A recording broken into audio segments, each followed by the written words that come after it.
अस्सलाम वालेकुम, welcome to Shaz kitchen. और आज की रेसिपी आप देख सकते हैं, बहुत ही मज़ेदार रिफ्रेशिंग सी ये रेसिपी है, ज़रूर ट्राई कीजिएगा। और इसके लिए हमने चीज़ें ली। सबसे पहले हम जेली तैयार करेंगे। 200 ml वाटर में हम इसको बॉयल करेंगे और इसमें हम डाल देंगे जेली और इसको हम अच्छे से पका के सेट होने के लिए रख देंगे। अच्छा, हमने लिया है साबूदाना, जिसको हमने 1 घंटे के लिए भिगो दिया था। हमारे पास शुगर है, दूध हमने लिया है और उसको हमने अच्छे से बॉयल कर लिया। उसके अंदर हम शुगर डाल के इसको अच्छे से मिक्स करेंगे। इसके बाद डाल देंगे साबूदाना और साबूदाना को हम इस वक्त तक पकाएंगे जब तक कि अच्छे से गल ना जाए।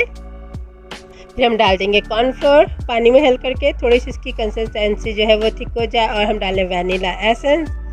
फ्रूट्स में हमने लिया है, ग्रेप है हमारे पास और सेब है और कॉकटेल भी लिया था। इन सारी चीज़ों को हमने बारीक बारीक से काट लिया है। जेली के भी हमने चंक्स बना लिए हैं। अब ये सारी चीज़ें हम डाल देंगे साबूदाना वाले मिल्क में,